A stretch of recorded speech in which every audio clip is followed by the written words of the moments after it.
شروع اللہ کے نام سے جو نہایت مہربان اور رحم فرمانے والا ہے۔ محترم حضرات، السلام علیکم ورحمۃ اللہ وبرکاتہ۔ صلح حدیبیہ کے بعد اسلام تیزی سے پھیلا اور صلح حدیبیہ میں ایک جو پوائنٹ تھا کہ جو قبائل جس کے ساتھ جانا چاہے وہ جا سکتے ہیں، اس کے عہد و پیما میں رہ سکتے ہیں۔ بنو خزاعہ اسلام کے سائے میں آ گیا، نبی اکرم صلی اللہ علیہ وسلم کے عہد و پیما میں آ گیا، اور بنو بکر قریش کے عہد و پیما میں تھا۔ جاہلیت کے زمانے سے ان دونوں قبائل کے اندر دشمنی پائی جاتی تھی اور یہ لوگ آپس میں ہمیشہ لڑتے تھے۔ ہجرت کے 8ویں سال میں بنو خزاعہ اور بنو بکر کی لڑائی ہوتی ہے، جس میں قریش کے مکہ کے سردارانوں نے بنو بکر کا نہ کیول ہتھیار سے اور پیسے سے مدد کی بلکہ اپنے آدمی بھی اس لڑائی میں بھیجا، اور یہ بنو خزاعہ جو شانتی کے ساتھ تھے، ایک بیگ ان پر حملہ ہوا اور بنو خزاعہ کے 20 نوجوانوں کو بنو بکر نے قتل کر دیا۔ بنو خزاعہ کے کچھ لوگ نبی اکرم صلی اللہ علیہ وسلم کے پاس آئے اور آپ سے فرمایا کہ ان لوگوں نے عہد و پیما کو توڑا ہے اور ہم پر حملہ کیا ہے۔ آپ صلی اللہ علیہ وسلم اٹھے اور انہوں نے کہا کہ بنو خزاعہ پر جیسا حملہ کیا گیا ہے، اگر ہم ویسے ہی ان کا ساتھ نہ دیں جیسا کہ ہم اپنے اوپر ہوئے حملے کا دیتے ہیں تو یہ مناسب بات نہیں ہے۔ اور نبی اکرم صلی اللہ علیہ وسلم اس بات کے لیے تیار ہو گئے کہ ہم لوگ لڑیں گے۔ یہ فتح مکہ کی بنیاد یہیں سے ہوتی ہے، اور رسول اللہ صلی اللہ علیہ وسلم اپنے صحاباؤں کے ساتھ جنگ کی تیاری کرنے لگتے ہیں اور اللہ رب العزت سے دعا کرتے ہیں کہ اے اللہ، اس جنگ کی جو تیاری ہم کر رہے ہیں اس کی خبر قریش کے لوگوں تک نہ پہنچے تاکہ ہم ان پر اچانک ان کے سامنے کھڑے ہو جائیں۔ مکہ کے لوگوں کو یہ احساس ہو گیا کہ ہم سے بڑی غلطی ہوئی ہے، اور صلح حدیبیہ جو ٹوٹا، ان لوگوں نے چاہا کہ ہم پھر سے کچھ معاہدہ کر لیں، اور نبی اکرم صلی اللہ علیہ وسلم کے پاس آپ نے مکہ والوں نے ابو سفیان کو بھیجا۔ ابو سفیان جو کہ سردار تھے اور بہت ہی سلجھے ہوئے انسان تھے، وہ آئے تو ان کی بیٹی جو نبی اکرم صلی اللہ علیہ وسلم کی بیوی بھی تھی، وہ سب سے پہلے ان سے ملاقات کرتے ہیں۔ کتنے سالوں کے بعد ایک باپ بیٹی مل رہے تھے، لیکن ان کی بیٹی نے وہ توجہ نہیں دی کیونکہ یہ مشرکین تھے اور اسلام کے سب سے بڑے دشمنوں میں شامل تھے۔ نبی اکرم صلی اللہ علیہ وسلم کی بارگاہ میں ابو سفیان حاضر ہوتا ہے اور وہ آپ سے درخواست کرتا ہے کہ اس معاہدے کو پھر سے بحال کیا جائے۔ رسول اللہ صلی اللہ علیہ وسلم کوئی جواب نہیں دیتے۔ ابو سفیان ابو بکر رضی اللہ عنہ کے پاس جاتے ہیں اور کہتے ہیں کہ آپ نبی اکرم صلی اللہ علیہ وسلم سے بات کیجئے کہ وہ اس معاہدے کو بحال کر دے۔ ابو بکر کہتے ہیں کہ جو رسول اللہ صلی اللہ علیہ وسلم نے فیصلہ لیا اس پر ہمیں بولنے کا حق نہیں ہے، ہم ان سے کوئی بات نہیں کر سکتے۔ اس کے بعد آپ عمر کے پاس جاتے ہیں، حضرت عمر رضی اللہ عنہ بھی انکار کرتے ہیں۔ حضرت علی رضی اللہ عنہ کے پاس جاتے ہیں، وہ بھی انکار کرتے ہیں۔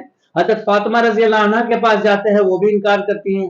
آخر میں آپ نے حضرت فاطمہ رضی اللہ عنہ سے کہتے ہیں کہ اے فاطمہ، کیا تم نہیں چاہتی ہو کہ تمہارے یہ بیٹے ابھی سے ہی عرب کے مصالحت میں آ جائیں اور ان کو ایک بادشاہ تسلیم کر لیا جائے کہ آپ ان بچوں سے کہلوا بھیجئے کہ انہوں نے امان دے دی ہے۔ حضرت فاطمہ نے کہا یہ ابھی بہت چھوٹے ہیں اور نبی اکرم صلی اللہ علیہ وسلم کے رہتے ہوئے یہ کام یہ نہیں کر سکتے۔ مایوس ہو کر کے جب وہ جانے لگے تو حضرت علی رضی اللہ عنہ سے کہا کہ کیا کوئی صورت نہیں ہے؟ تو حضرت علی کہتے ہیں کہ کوئی صورت نہیں ہے سوائے اس کے کہ تم اپنے آپ یہ اعلان کر دو اپنی طرف سے کہ ہم امان دیتے ہیں۔ ابو سفیان کہتا ہے کہ اس سے کیا ہوگا؟ تو کہا اس سے کیا ہوگا یہ مجھے تو نہیں پتا، لیکن اس کے سوا تمہارے پاس دوسرا کوئی راستہ نہیں ہے۔ اور وہ ابو سفیان مکہ لوٹ جاتے ہیں مکہ لوٹنے کے بعد آپ کو یہ احساس ہو جاتا ہے تمام مکہ والوں کو کہ اب ہماری خیر نہیں ہے. جنگ کی کیا نوعیت ہوگی یہ تو انہیں نہیں پتا, کیا تیاریاں چل رہی انہیں نہیں پتا, لیکن انہیں یہ احساس ہو گیا تھا کہ اب یہ لڑائی ہم نہیں جیت سکتے. بہرحال اس کے بعد رسول اللہ صلی اللہ علیہ وسلم مدینہ کے اندر جنگ کی تیاری کرتے ہیں اور تقریباً آپ صلی اللہ علیہ وسلم کے ساتھ 10,000 صحابیوں کی تعداد مدینہ سے مکہ کی طرف کوچ کرتی ہے. آپ صلی اللہ علیہ وسلم مکہ کے پاس جا کر کے رکتے ہیں. اسی بیچ تو لینے کے لیے, جاسوسی کرنے کے لیے کہ یہ کہاں تک پہنچے ہیں, ابو سفیان اور ان کے ساتھ 2 آدمیوں کو بھیجا کہ آپ ذرا جا کر کے مکہ شہر سے باہر پتہ کیجیے, دیکھیے ان لوگوں کے حالات کیا تھے. ابھی آپ لشکر کے پاس پہنچتے کہ وہیں آپ کو پکڑ لیا جاتا ہے. وہاں حضرت عباس رضی اللہ عنہ آپ کو اپنی امان میں لے کر کے آتے ہیں اور نبی اکرم صلی اللہ علیہ وسلم سے کہتے ہیں کہ ابو سفیان, حضرت عمر وہیں تھے, کہا کہ آپ حکم دیجئے میں اس کا سر قلم کر دوں. حضرت عباس رضی اللہ عنہ کہتے ہیں کہ اتنی جلدی نہ کرو. نبی اکرم صلی اللہ علیہ وسلم کہتے ہیں کہ آپ انہیں اپنے پاس لے جائیں, صبح ان کو میرے پاس لائیے. حضرت عباس رضی اللہ عنہ صبح جب ابو سفیان کو لے کر کے نبی اکرم صلی اللہ علیہ وسلم کے حجرے میں پہنچتے ہیں تو نبی اکرم صلی اللہ علیہ وسلم ابو سفیان سے کہتے ہیں کہ اے ابو سفیان, کیا تمہیں اب بھی یقین نہیں ہے کہ اللہ کے سوا کوئی معبود نہیں ہے, کوئی عبادت کے لائق نہیں ہے؟ ابو سفیان کہتا ہے کہ میرے ماں باپ آپ پر قربان, مجھے اس بات کا یقین ہو چلا ہے کہ اگر اللہ کے سوا کوئی اور معبود ہوتا تو ہماری ضرور مدد کرتا. آپ کتنے مہربان ہیں, آپ کتنے جانکار ہیں, آپ کتنے جوڑنے والے ہیں, آپ کے دل میں دوسروں کے لیے کتنی رحمت ہے. یہ الفاظ ابو سفیان کہتا ہے.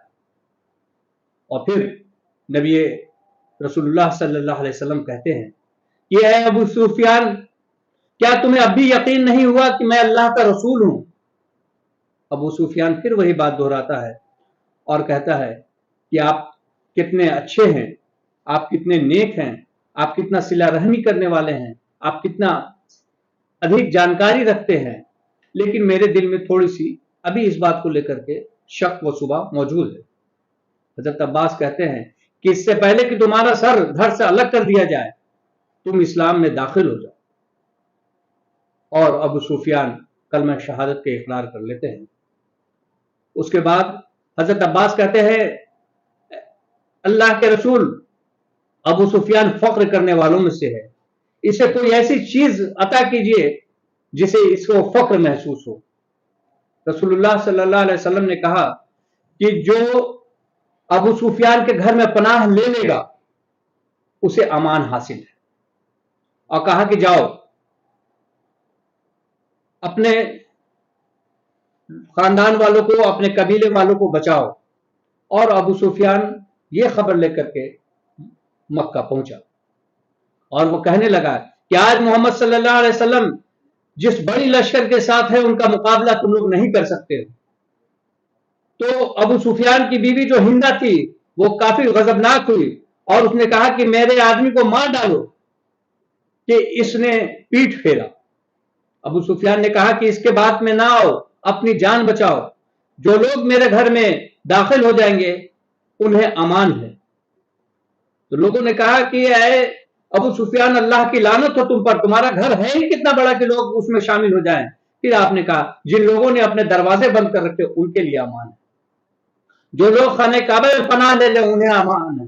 رسول اللہ صلی اللہ علیہ وسلم جب مکہ میں داخل ہونے کے لیے وہاں سے چلتے ہیں تو یہ جو ایتہاسک جیت وجے رسول اللہ صلی اللہ علیہ وسلم کو ملا وہ آپ دیکھ کر کے حیران ہو جائیں گے کہ پوری طرح سے سمجھیے کہ قبضے میں ان کے خانہ کعبہ تھا, پوری طرح سے قبضے میں مکہ تھی. وہ لوگ تھے جو نبی اکرم صلی اللہ علیہ وسلم کو ستائے تھے, جنہوں نے تکلیفیں دی تھی.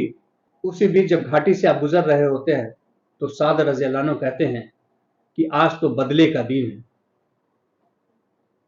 یہ بات رسول اللہ صلی اللہ علیہ وسلم کو ابو سفیان نے کہا